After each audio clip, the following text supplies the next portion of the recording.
Sina Chris Ross, Junmar Fajardo at Marcio Lassiter ay bahagi ng sikat na Death 5 ng San Miguel Beer ay sumali sa isang eksklusibong grupo sa kanilang ikasampung PBA Championship win.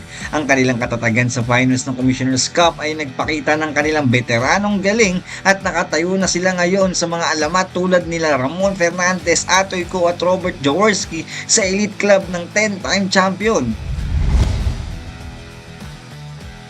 Sinimulan ng bagong Mukhang Gilas squad ang kanilang training camp na may pagtuon sa chemistry at depensa na naglalayong itatag ang kanilang pagkakilanlan para sa mga paparating na torneo.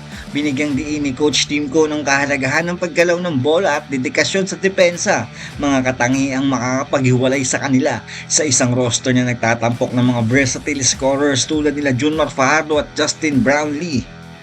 I-comment mo ang iyong mga saloobin at i-follow ang Sports Plus PH para always updated ka.